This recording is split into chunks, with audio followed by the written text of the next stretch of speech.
So good question, Alexa.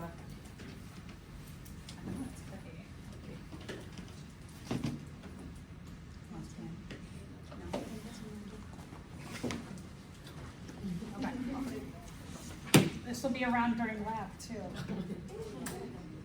Okay, so there's you have two practicals left, one on this unit and one on reproduction and development, the next unit. And then you have 3 unit exams. Final, maybe, hopefully. It would be great if nobody took it. It'd be awesome. And then the other two exams, one for this unit and then one for next unit. You'll take the last unit exam the last day of class. So then once you grade it and then I enter it, you'll see where your grade's at and know if you have to show up for finals week or not. So if you have an A going out of that, bye for the semester, you get finals week off for this class. So yeah, it's a big carrot, or a big piece of candy, whatever you want. Some of you like carrots, I think. All right, any other questions? And the cumulative exam is just like all of your other exams. 50 questions, pictures, the biggest ideas. It's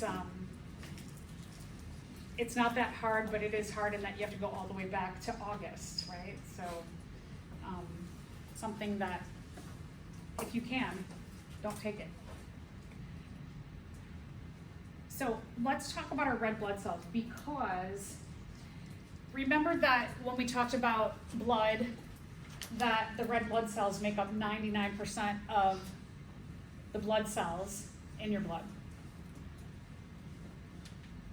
Remember also that I said that red blood cells are a eukaryotic cell that do not have a nucleus. And since they don't have a nucleus, remember they've evolved that away to be an advantageous trait so that they can carry a maximum amount of oxygen. And in doing so, to carry more oxygen, they have evolved. There's like a coevolution with the bone marrow, that the bone marrow creates the red blood cells and replicates them, so they don't replicate themselves. So how do you know when you need more red blood cells? So we have what's called erythropoietin. So this long, erythropoietin. Remember that erythrocytes is another name for red blood cell. What we have happening is that if you start to have not enough oxygen in your blood, then you're going to get this feedback system. And what we mean by feedback, and we'll get into this in a little more detail next unit, but feedback means that your body is constantly monitoring what's going on. Do you have enough of this or enough of that? Are you getting too hot? Where is your pH at? So we have all these, what we call homeostasis, that our homeostasis is constantly being checked on by different cells, organs, tissues that monitor it. A lot of our homeostasis originates from our brain, or, well, I shouldn't say that. A lot of our homeostasis originates somewhere else and tells the brain, hey, we need help here. And then the brain starts these, what we call feedback loops. So that if we have, when we need feedback, the feedback says, hey, we have an infection going on here. So let's start to up the body temperature. And when we up the body temperature a little bit, what that does is that makes the white blood cells work faster.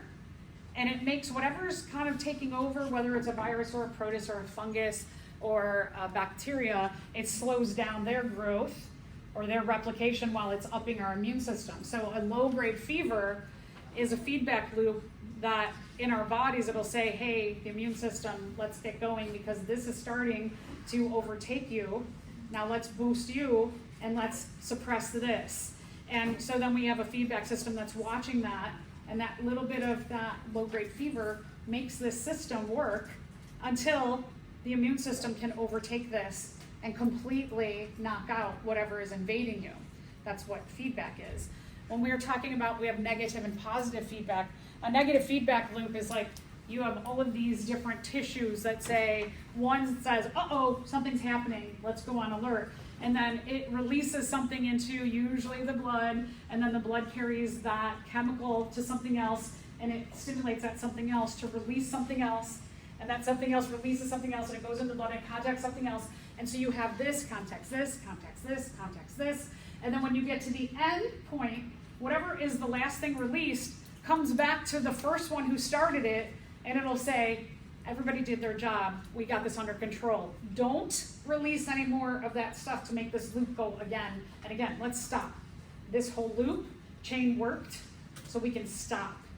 So when we say negative feedback, it means that the entire loop or chain has done its job efficiently, and the last one tells the first one, we're good. We don't need to go again. When it's positive feedback, you have this chain of events, and the last one goes to the first one. It says, things are not going so well, let's go again. And then the first one goes, and it makes this whole chain happen again. And then it comes back, and it might go, we're still not in control. We're not back to homeostasis, let's go again. And positive feedback will take a lot of energy and time in our body, so that these loops that go and go and go, if every single cell, tissue, muscle has to release something, you're putting a lot of energy into overcoming whatever you will need to get your homeostasis back to. It takes a ton of energy. Positive feedback loops are not common in our body. One example is childbirth. So childbirth usually takes a good 2 days, 48 hours. And the loop goes to the end, and it's like, nope, the baby is not out yet. Let's go again. Let's go again. And that's why childbirth is called labor. Because if we look at the definition of labor, labor means to work hard. So labor means the mom's body is working hard with all these feedback loops over and over until the baby is totally out. Then everything shuts down. So what happens here is that there's some kind of notice in the body that we have low oxygen, and it means we need more red blood cells produced by the bone marrow, and we go through a whole loop that is controlled mainly by what we call erythropoietin. This is P-O-I, poietin. So the hormone erythropoietin is released to tell the bone marrow, let's get more red blood cells made because our oxygen levels are low. Usually you go through one of those loops, and then we're back to having the right amounts of oxygen. Where this will come into play, for example, is if someone's having a heart attack. When someone's having a heart attack, the oxygen levels will go down. Erythropoietin will be released, and it signals to the bone marrow, something bad's happening here. We need a lot more red blood cells to grab up more oxygen to help this person right now. So erythropoietin is produced by the kidneys. Here's something to think about. The kidneys, the whole point of the kidneys is a filter of our blood. Our blood will go through the kidneys, I believe it's 6 times an hour, completely. Your blood is completely filtered 6 times in an hour through your kidneys. And your kidneys are checking all kinds of things, which one of them is your kidneys are constantly monitoring the amount of oxygen you have in your blood. And if your kidneys are like, oh, some reason the oxygen levels are too low, then the kidneys will release erythropoietin. And erythropoietin will then eventually in this chain contact the bone marrow and says to the bone marrow, produce more red blood cells so that you can get more oxygen in the bloodstream.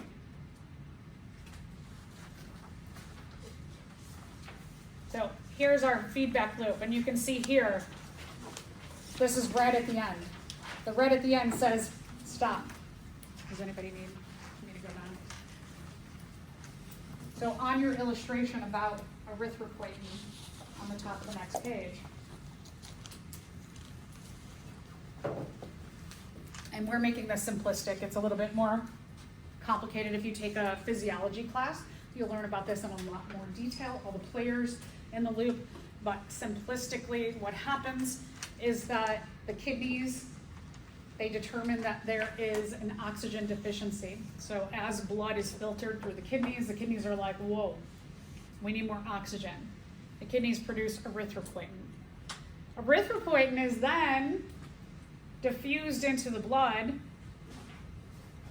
which then is carried to the bone marrow, and erythropoietin then tells the bone marrow, hey, let's up the amount of red blood cells made until you have enough red blood cells that the kidneys say, okay, I'm going to stop making erythropoietin because we've restored our oxygen levels to a normal place. And once the oxygen levels are restored, it says stop. It tells the kidneys no more erythropoietin. We're done. Here's some interesting things about erythropoietin that athletes or people that work with athletes have figured out. Because we naturally produce something that can make our bodies produce more oxygen, they started what they call blood doping with something natural, with erythropoietin.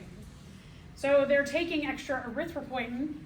Lance Armstrong eventually was found to be doing this. Lance Armstrong is a cyclist. He rides those like skinny bicycles up and down huge mountains, the Tour de France. And he won and won and won and won and won. And they were like, how is he doing this? He's like just nobody we've ever seen before. And they eventually found out that he was blood doping with erythropoietin, so that even though he didn't need more oxygen in his blood, what the oxygen does is it helps to make your cells to undergo cellular respiration at higher levels or more consistently high levels. And then that way you can process energy faster and you have just constant energy because you have higher levels of erythropoietin, more oxygen, more cellular respiration, more processing of energy in the forms of food to ATP, which make your cells run better or your muscle cells to work harder. So let's talk about blood vessels. There's 3 types of blood vessels in our bodies. They go from big to small. Remember that I talked about arteries always go away from the body. The next is arterioles, so from arteries to arterioles, and then they end up as capillaries or branch down to capillaries, which are very small. One of the things about arteries that I want to mention is that here's an artery and here's a vein. So what you see here is you see a much thicker muscle layer inside of your arteries. Your heart, well, your heart is a pump, right? Your heart's a pump, but the possibility of your heart pumping hard enough so that blood goes all the way out to the tips of your fingers or down to your toes, it's not really likely that in one pump it can send the blood that far. So the arteries and the arterioles assist with that by having these thick muscles. And those muscles also, with the pulse rate, contract and keep pushing the blood out to places like the head and the fingers and down to the toes and through the maze of all of the other cells in your body so that they can also keep pushing blood. And they're very, very strong and muscular. Now look at the difference in an artery and a vein. The muscle there is much smaller in a vein. Veins have a different kind of assistance. Remember that arteries are going away from the heart and veins are coming back to the heart. So what happens with veins, while they do have a little bit of pressure to kind of contract, what they have is they have valves, just like we talked about the AV valves or the semilunar valves in the heart. And those valves keep the blood going in the right direction. They keep pushing them. So they have a little bit of muscle, but the valves are the biggest assistance in pushing the blood back toward the heart. Veins make smaller branches called venules. Remember that veins always go to the heart. So they're coming from the tops and the bottoms and the sides, and they're going to the heart. Arteries always bring blood away from the heart. So again, remember, artery away, vein to. Where the arteries and veins meet in the middle, you have very small blood vessels called capillaries. If you recall that picture on the first day of the head and you saw all the blood vessels, that you have capillaries in contact with every cell in your body, which I think is just bonkers. All right, let's talk a little bit about capillaries. Capillaries meet right in the middle, where the arteries and the veins meet. They are only a little bit bigger than 1 cell thick. They're very small. They're very thin. The outer layers of them are very thin.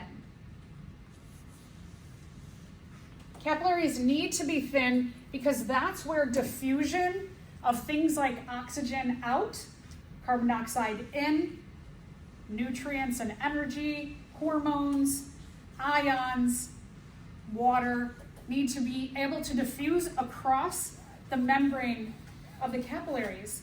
So they have to be very thin, especially when we're talking about the smallest molecules like oxygen and carbon dioxide are teeny tiny.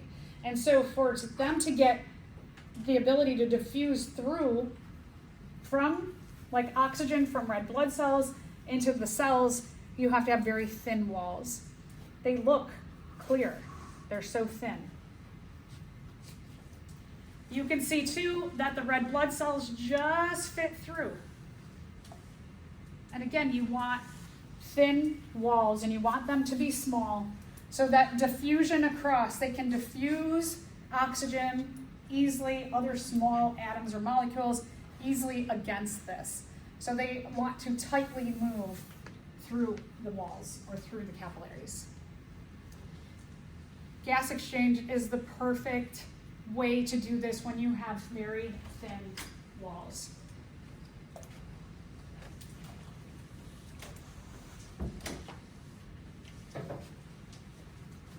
I love this picture. It's just like so cool that this is going all the way down to your cellular level. So again, you've got the biggest arteries to arterioles, veins to venules, and they meet in the middle at capillaries. All right, let's talk about issues that people might have with their heart or in general with their circulatory system. One of the things I always like to say to students is if you know your genetic or your biological family, to look and see what people suffer from, what kind of diseases they suffer from. If you are biologically related, then you could kind of determine what are factors that I need to watch out for. So for example, my father had a heart attack when he was like in his 50s, and he had, so this is really crazy, cholesterol. His cholesterol, when they started testing cholesterol more frequently, or it was more widely available, and I think it was like the early 80s, his cholesterol was 524. You shouldn't be above 200. It is hard to get your cholesterol down. His was more than double what the recommended maximum was. And so he got put on a drug, they call it a statin, that helps to try and like keep your cholesterol, your bad cholesterol down, up your good cholesterol. We'll talk about that too. And it's something he always struggled with, because one of the things about life and health is that your health, and even like when you're talking about, let's say like weight loss, for example, if you're just trying to be healthy and you're at exercise and meditation and other things, like 90 to 95% of your health revolves around what you put into your body, is your nutrition. Your nutrition is the most important thing. And so nutrition, I'm just reading a lot of articles about colon cancer is really high, even in people of your age, it's getting higher, because we eat so much processed food, so much salt. So you want to eat good, whole foods. That's why Whole Foods is called Whole Foods, because it means come here and get like real fruits and vegetables and nuts and grains and seeds and oils. But doesn't Whole Foods have a whole middle part of packaged stuff? So just because something is organic and packaged doesn't mean it's not processed. We still want to eat whole, real food. So my father was really big on drinking coffee and Coke as his water sources through the day. Those are both very dehydrating. Dehydration, it doesn't help our cells to do what they have to do. My father also ate a high meat diet, and he had a lot of sugar, a lot of candies and things like that. So all of those things can add to cholesterol issues. Since I know that, one of the things that I did about your age was I became a vegetarian, because I knew that I have this whole cholesterol thing, and it was a big one, that my dad's cholesterol was that high. Even being a vegetarian, I've always worked out. I work out every day. I try to meditate. I sit down to do it. I don't know how well it works, but My brain is. Anyway, but I do all the things that I have to, and even I struggle to keep it under 200. And so I know that's like a genetic thing that I have to deal with. So look, as we talk about these things, if you know your genetic history, meaning you know you are part of a biological group, that you have access to that information, then think about like, oh yeah, so-and-so, my aunt had a stroke, or my mom had this, or my dad had that. And as we talk about this unit, kind of think about those things that maybe you need to now especially be thinking about for your own future health. Okay, so first one we're gonna talk about is hypertension. Hypertension is a fancy way of saying high blood pressure.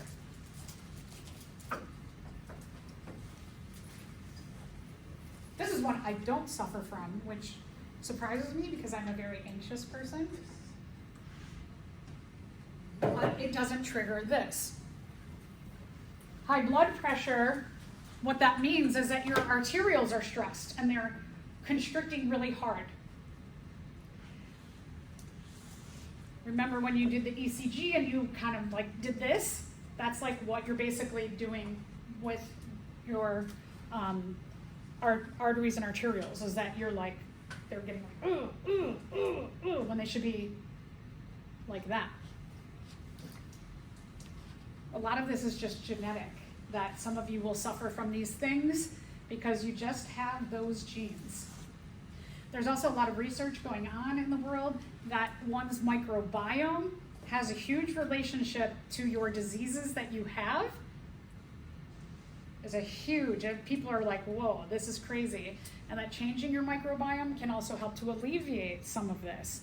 So again, whole foods, like eating fruits and vegetables and all those, the good bacteria, you'll get more of them into your body than eating like one of those like fruit bars that's packaged, right? Would it be better to eat that? That's been processed, it's been heated, so a lot of the good bacteria will be killed in the heating process to make those like little bars.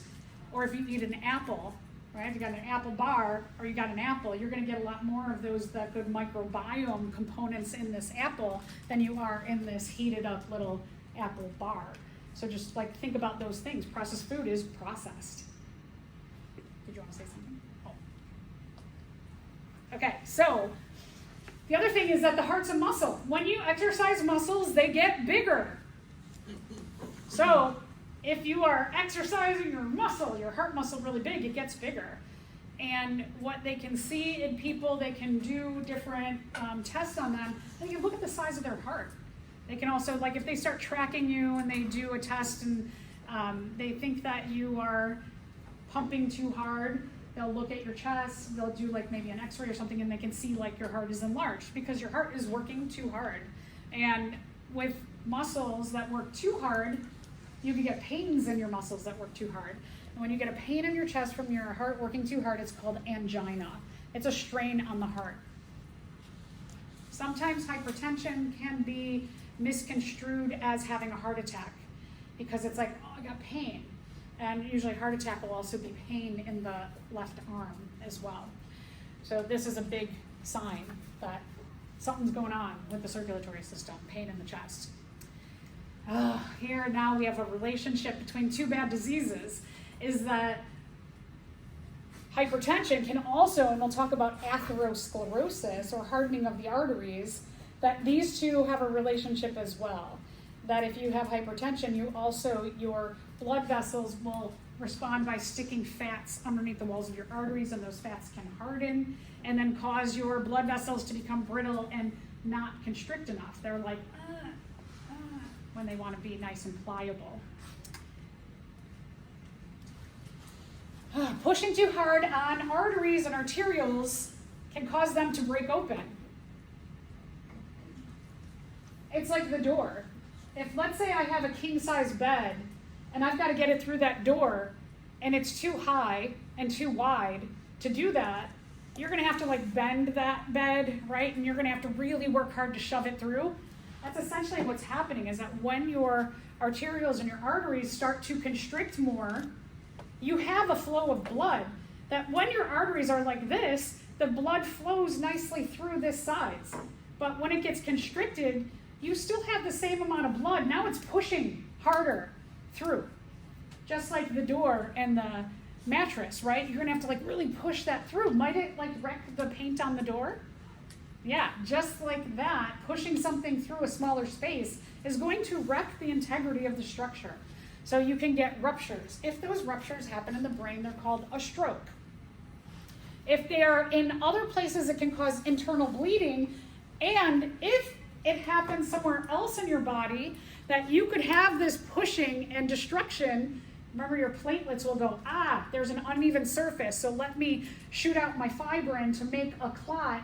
That clot, because of the hard pushing, can more easily become loosened and travel somewhere else in your body and cause that clot to cause problems elsewhere. There's a lot of outcomes that are not so good with this. Why some people suffer from hypertension, they don't know. It's genetic. Some of you could lead the most perfect, healthy life, and you still have hypertension. So some people we know why they have hypertension.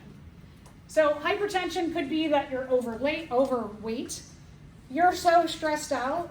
I mean, come on, who isn't stressed out, right? Just like on the ECG again, when you tightened up and you were stressing your body, when you get stressed out, isn't your like shoulders a little tighter? Sometimes you get muscle cramps and things like that. So stress is a big one. Salt. Salt is a preservative. So again, back to all of that processed food. Anything in the middle of the grocery store that's in a package, even though it's organic and it's healthy for you, it is still processed. They may have a higher salt concentration than eating just that apple, because salt preserves that stuff longer in those packages. You have to watch your salt. If you eat anywhere you have to drive through and they hand it through a window, it usually has a lot more salt because salt makes things taste yummier. So it gives you that, this tastes great. Salt, we've got to watch our salt. So you can deal with some of these. I mean, and we're seeing a lot more research on weight now too. I just read an article that there are over 3,000 genes related to overweight and obese.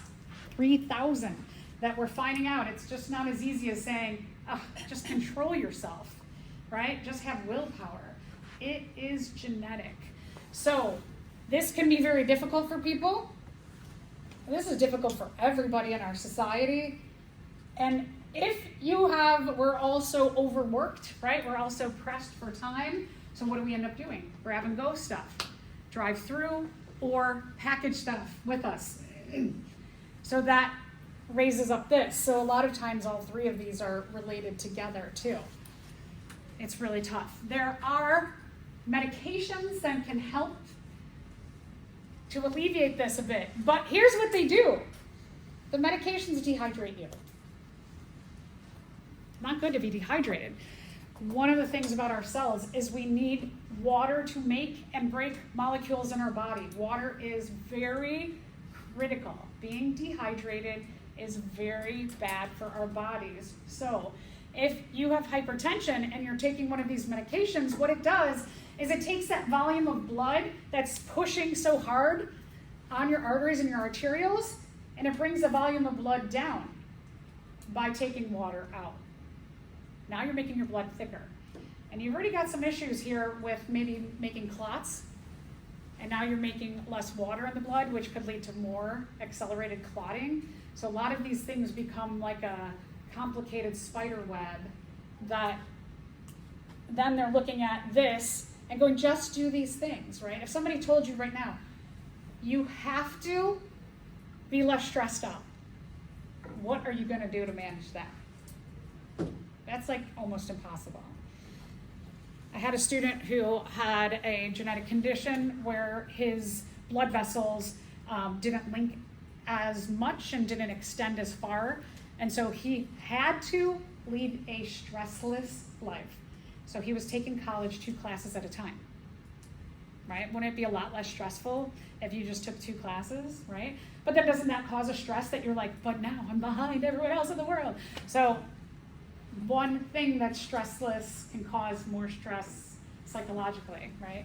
So a lot of these issues are just almost impossible to deal with in our society. All right, so we mentioned that if you have a blood clot in your brain, it's called a stroke.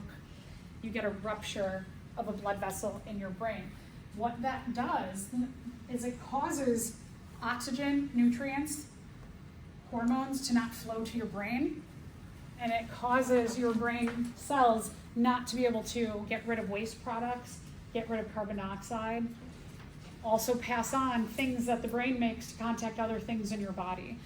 So that can be very dangerous. Your brain is the control center of your body. It tells your rest of your body things like, you do this, you do that, you do that. Stroke is caused by what? Okay, we'll get to more. Okay, so we'll say usually the biggest contenders for stroke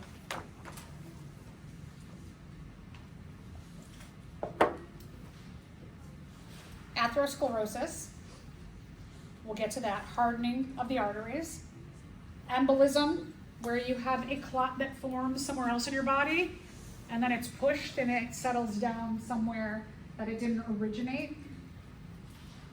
Microangiopathy, small artery disease, where your arteries are much smaller in size than your other arteries and arterioles. Hypertension, another one. This is what my student had, atriovenous malformation. An aneurysm. What happens with an aneurysm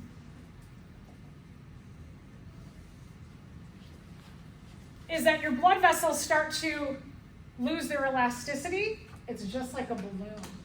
Is that over time, the pushing, it can cause parts of your arteries or your arterioles to start to balloon out.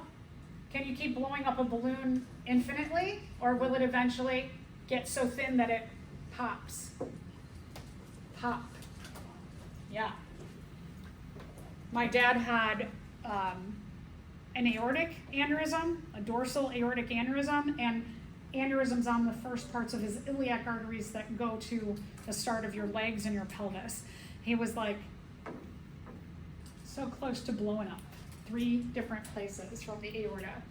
So they can go in and they can like fix that, but you got to know it's there. Did you have surgery to get that fixed? Yes. Or Yes. is he still alive? No, but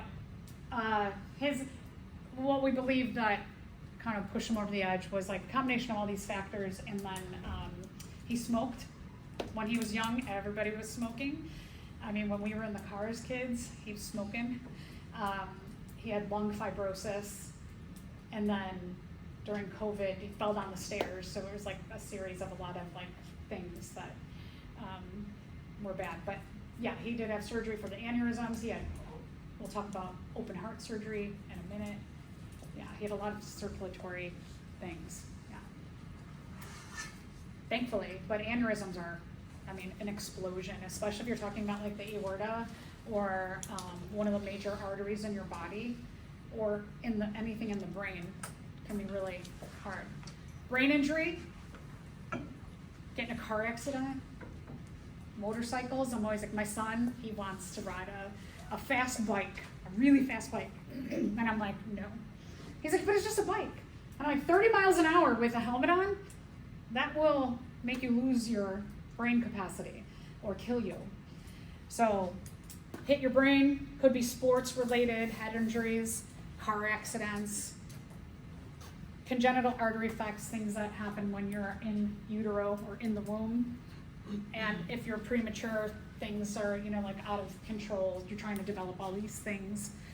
But a lot of this, especially like these early on things, for like preemies, for example, there's so much care in hospitals now, depending if you can get the care at the right hospital, that can alleviate a lot of this. Yeah, John. Is this similar to like seizures? Seizures are different, and seizures are, I don't know enough about seizures, but seizures are a totally different thing. And a lot of seizure stuff is very mysterious stuff. A lot of research. Lots. Yeah, good question. thought seizures were like an overstimulation of the neurons in your brain. Dr. Damien speaks. Thank you. All right, atherosclerosis is hardening of the arteries.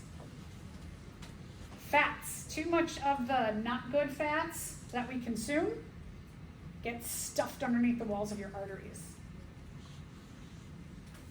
There's a guy who was a dean here. He's went to another college, but he was about my height, like 5'7". He weighed 145 pounds. He was a vegan marathoner, and he had a quadruple bypass heart attack surgery. So he had a heart attack, even though he was like, couldn't have done anything more perfect in his life. Real happy, outgoing, and still had a major heart attack. So that clearly is genetic, that he did everything that he could. Yeah, so sometimes we'll talk about what can cause this to accelerate as well. So this is what it looks like. If you look at it under the like a microscope, or you get some of these tests like an MRI, this is what you're gonna see. Those bright yellow spots are plaque, and plaque is hardened cholesterol and fat, and it goes underneath the walls of your arteries. So if you have something hard underneath the wall of your artery, it's gonna be like, can't do my job, right? And so it's going to, and eventually what can happen, we'll see that it can occlude, or those fats can start to grow into the artery to actually block off that artery completely. All right, you have two different kinds of cholesterols that contribute to your overall cholesterol number. You have LDL cholesterol. These are the low density lipoproteins.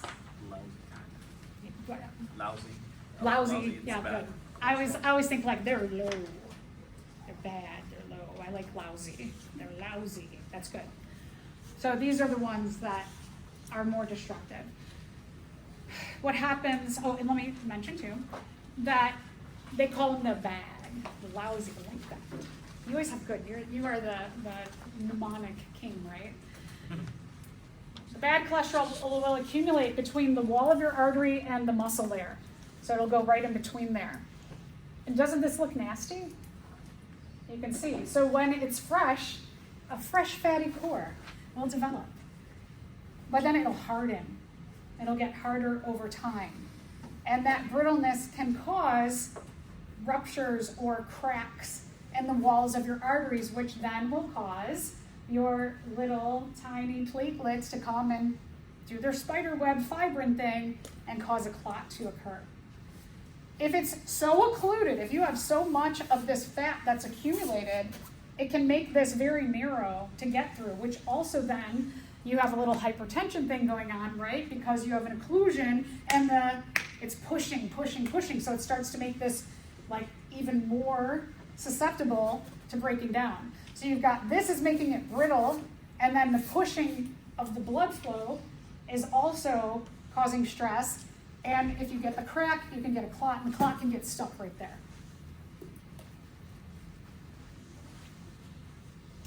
HDLs are your good cholesterol. Happy cholesterol? High, happy? Healthy? I'm the worst at this. You're good. I will say, I talked to you about this, I think last week. A couple weeks ago, I went to the cadaver lab with the STEM club, and they had a cadaver there who had plaque buildup throughout their whole life, and when you grabbed one of their arteries and squeezed it, you could hear and feel the crunch of that plaque breaking up in your finger. Oh, yeah, that'll stay with you. Ooh, okay. And STEM Club does cool things like that. So I know I sent you out a thing about STEM Club. STEM Club looks really good on your college applications. Thank you. Thanks for bringing that up. Okay, so then if you get that little fissure, right, you get the platelets that are calm to shoot out the fibrin. You'll also get white blood cells called macrophages. Macro means big, phage means eater. They're going to try and come and clean up that area. So you get a lot of activity in that area too. That just enhances, like you've got a clot, and then you've got all these white blood cells coming. And so you get this whole area gets kind of enlarged.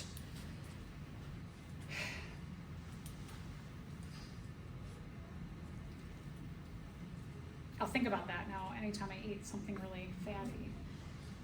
But usually it's like fries are probably my worst thing, but I don't even eat them that often. Did you go back with it? Yeah. So then, other things that happen is that you'll get this, in your body, you'll get a cap that forms over that area, which is just going to thicken that area up too. So some of the things that are protective, right, like making a clot, or the white blood cells coming, or this cap coming, it makes less room in that area. So we've got a lot of good responses that end up not being necessarily the best that's going on.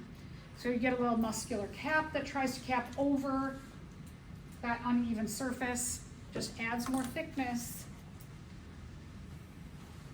If the cap ruptures, you get that clot. So you can have a lot of these things that just like one causes the next, which causes the next, which causes the thing that happened 3 steps ago to happen again.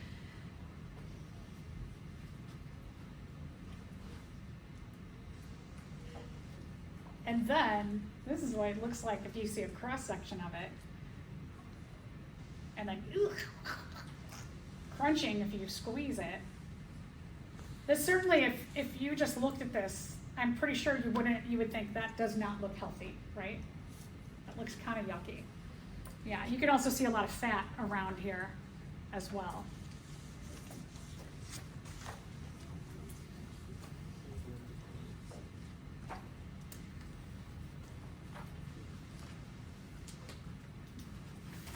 This leads to some of the most serious problems that we have in terms of the circulatory system: heart attacks and strokes. Okay, so what are ways you can prevent all of this from happening? So get less stressed out, eat less salt, lose weight, right? No smoking, no vaping. Oh, vaping. Oh. Get new genetics, can't do that. Although they've had some good success with sickle cell anemia and CRISPR and changing people's genetics to deal with that very serious disease that we talked about last time. So there's hope out there, right? One of you might be able to figure out how to change our genetics. Lose weight, eat less sugar. But again, these are genetic things also. Exercising will up your good cholesterol, your healthy cholesterol, your HDL, and lower your low density cholesterol, your lousy cholesterol, and then just watching your cholesterol numbers also. My son, who works out, he's like a spinning top. He never stops moving. He is like bike riding and running and walking and playing lacrosse and basketball and you name it. His cholesterol is very borderline. So since he was a baby, it's been like flagged. So I'm like, because my dad has it and my husband's, both of his parents have it. So he's like, oh man, I gotta watch my cholesterol. Good thing is he's not really into meat. So that's a huge factor for him, but he is a very high carbohydrate person.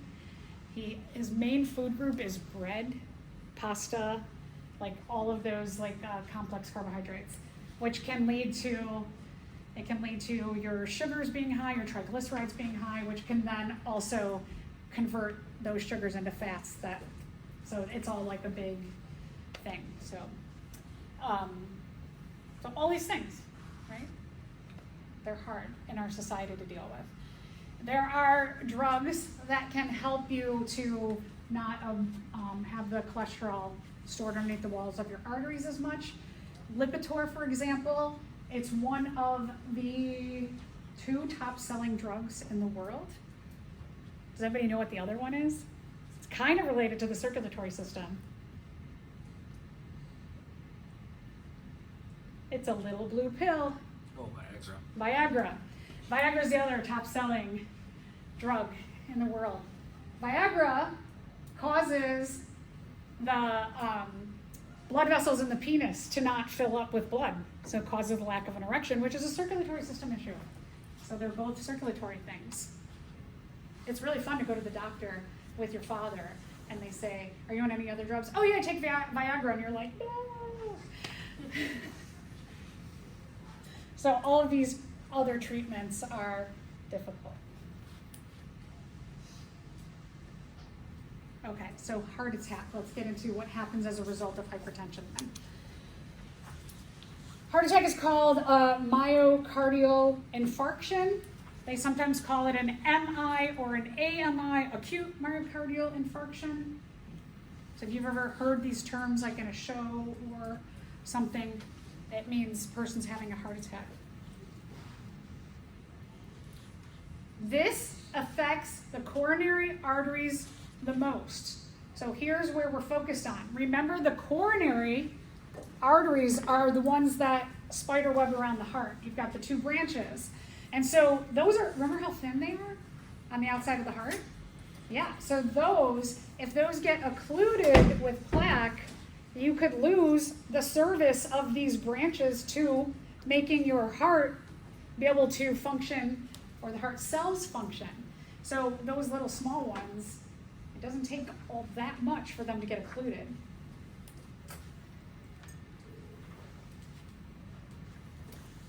And then if they get occluded, lack of oxygen, nutrients, energy, inability to take away any waste products, take away carbon dioxide, inability of hormones to transport.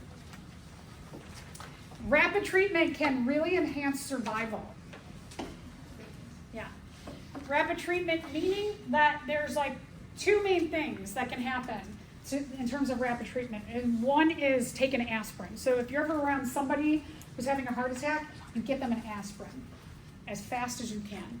Aspirin will thin the blood, which will allow blood to sneak past an occlusion, and it'll help the heart to get some energy and all that, and oxygen beyond where the clot happens. The other thing is administering oxygen as well. So the faster these things can happen, the better chance of survival someone has.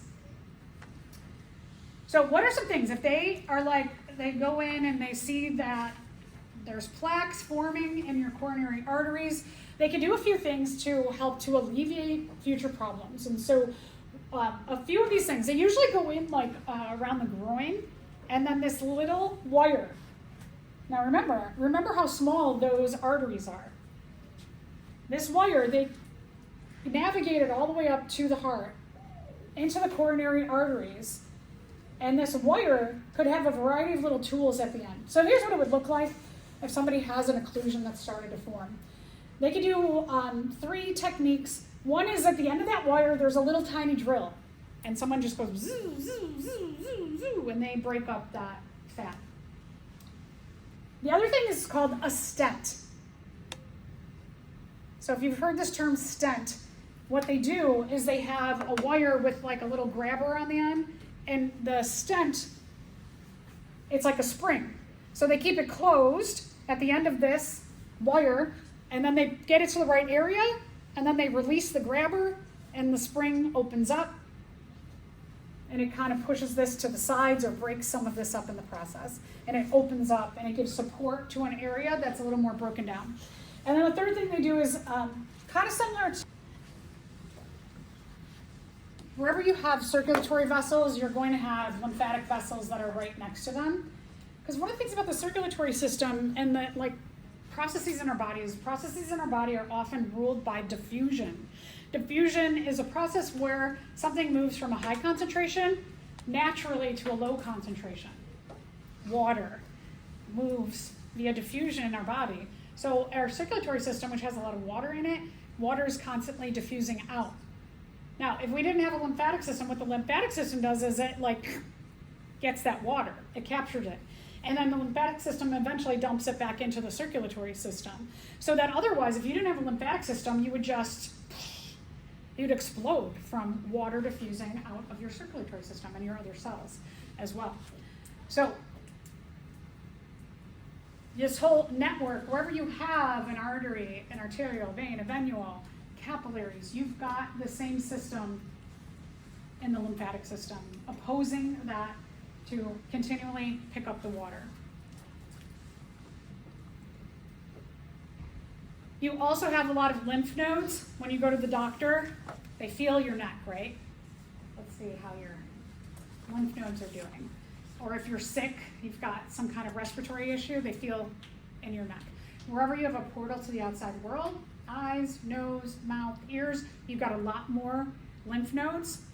It just gives you an extra concentration of immune system cells. So we've got a lot of those. We've got connective tissue in some places like the tonsils, the mouth, because when we breathe, we eat out of this portal, you've got a lot of extra immune stuff here in your tonsils. And then also the thymus and the spleen are part of the lymphatic system also. A lot of your tissues, organs are parts of many systems. Some of them are primarily part of the system, but things like especially like the thymus and the spleen have a bunch of different jobs. The liver too, it's another one, it does a lot of things. So here you can see the lymphatic system, where you have those kind of like releases of stuff, armpits, right? Sometimes your doctor may like go like this to you and feel around if you're sick in your armpits because you release sweat in these areas. So wherever you're kind of like releasing stuff, urogenital system area, you have a lot of lymph nodes as well. Your spleen sits like on the side of your stomach here. Your thymus, you will see the thymus, it is a gland that sits on top of the pericardium. The pericardium is the bag around the heart. And then you have this thing on the top, it's kind of lumpy, that's the thymus. The thymus actually starts to recede as we grow. So our thymus is either gone or complete or very reduced as adults. The fetal pigs, because they are young, they have a full thymus. Okay, so functions of the lymphatic system. Return that water back to the circulatory system so we don't blow up. Be a big water explosion. We're going to talk about this one a little bit and we'll get to the other functions as we go. So again, where you have a network of capillaries, arteries, arterioles, veins, venules, you're going to have lymphatic vessels as well. Lymph capillaries are very thin, like our own capillaries, because water is a tiny molecule and it needs to be able to diffuse from what we call the extracellular or interstitial areas around our cells. It needs to suck that water up, or water needs to, it doesn't suck it up, water needs to diffuse across.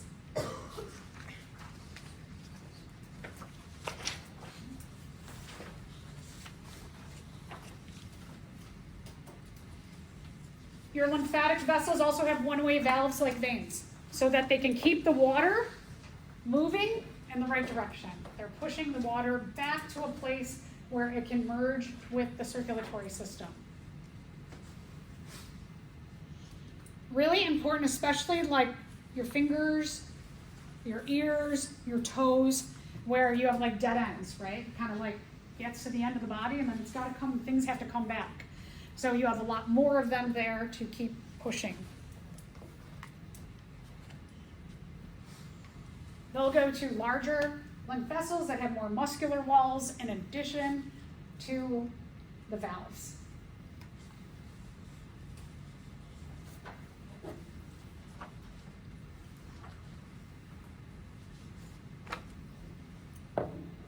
You have a nice visual below that shows you the opposition of the circulatory system and the lymphatic system.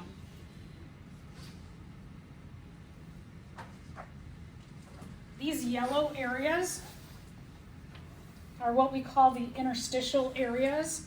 They fill with fluid, other things, ions and other things that in addition to water. But we also call these the interstitial tissues or the interstitial areas. You might call them extracellular, meaning outside of the cells also. And when water diffuses out of the circulatory system, the lymphatic system will have the water diffuse into it.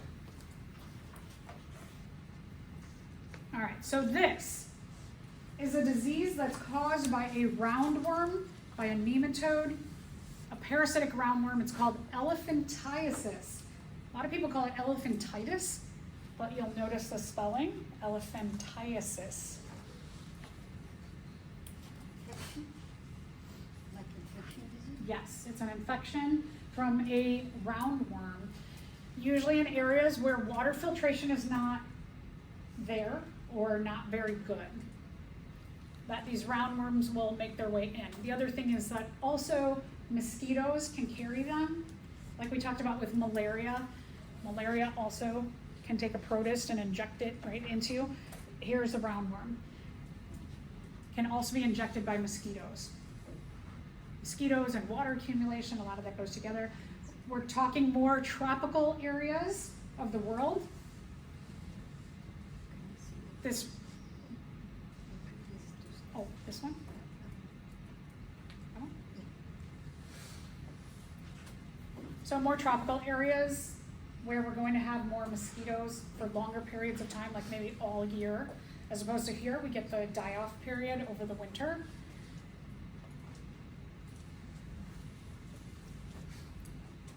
And this is what the roundworm looks like. What the roundworms do is they find a home inside of the lymphatic system. And then they scar up the lymph vessels and make them not function anymore. So they can't bring that water back out as efficiently. So then you get the swelling of tissues. And so you can see here, this person has it going on. You can also see like these lumps where the roundworms will accumulate too.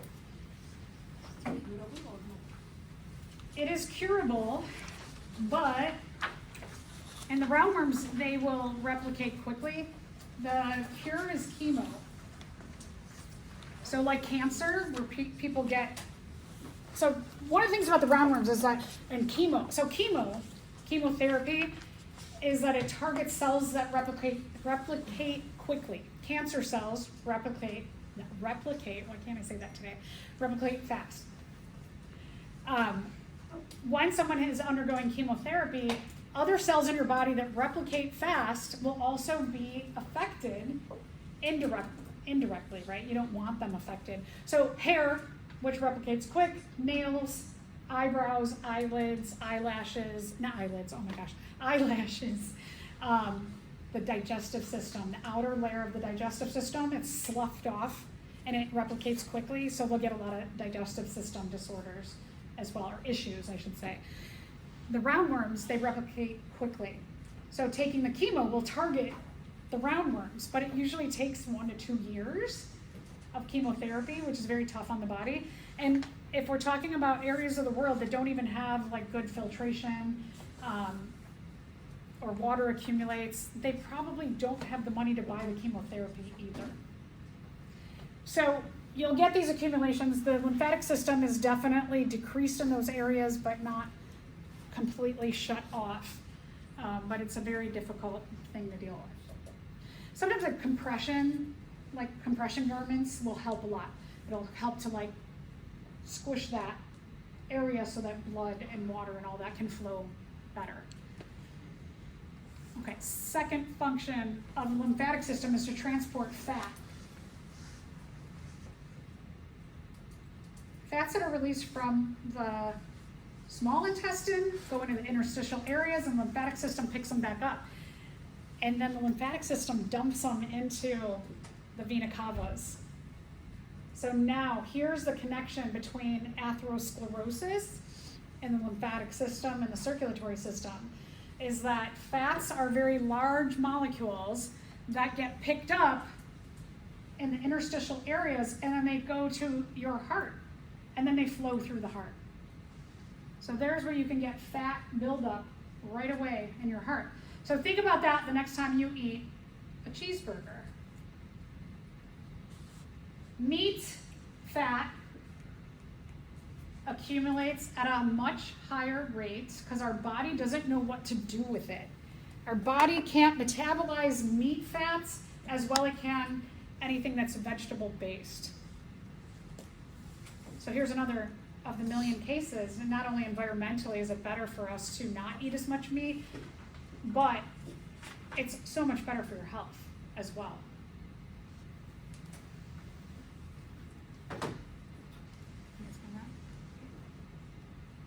All right, so right into your heart. So yeah, again, think when you have a cheeseburger, and then just think in a little while, those fats are coursing through your heart.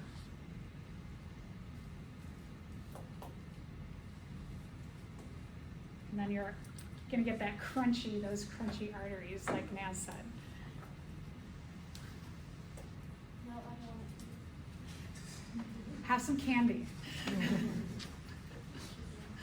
All right, another one is it helps the immune system. It helps us defend against foreign invaders. Those lymph nodes are very good at helping out.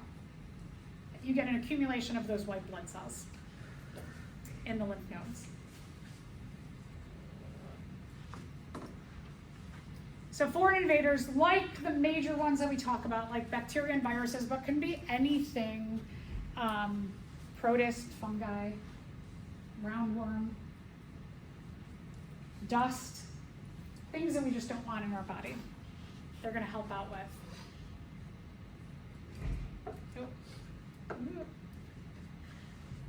So these type of white blood cells we call lymphocytes. Lymphatic system, lymphocytes, because they exist more in the lymph nodes. I like when things are named well in biology, because I know it gets very complex with the names. So any of your portals to the outside world, right? Our respiratory system originates in our head, our digestive system, you've got holes in your ears, your eyes can grab things that float around, right? You get something in your eye, your mouth, your nose, your urogenital system, where you're losing things like sweat, you can have a lot more lymphocytes or lymph nodes. Lymphocytes are produced in the thymus, and they're filtered by the spleen.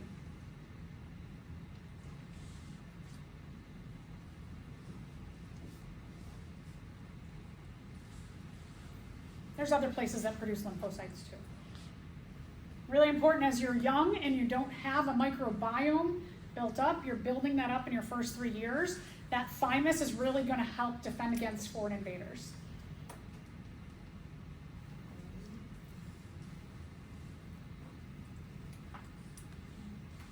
So we call them also, we have the eaters, we have the lymphocytes, the macrophages, the big eaters, they're going to eat up anything that's not our own cells in our lymph nodes. If you get an infection, like tonsillitis, anybody else have tonsillitis, where your tonsils just kept overreacting to things? I had my tonsils out when I was about your age. Mumps is another one that, it's a different vaccine that can cause your lymph nodes to overreact as well. So you can see the overswelling of your nodes in the head, where you have a lot of portals. Okay, last one. Filters red blood cells, and then other junk. That's the spleen.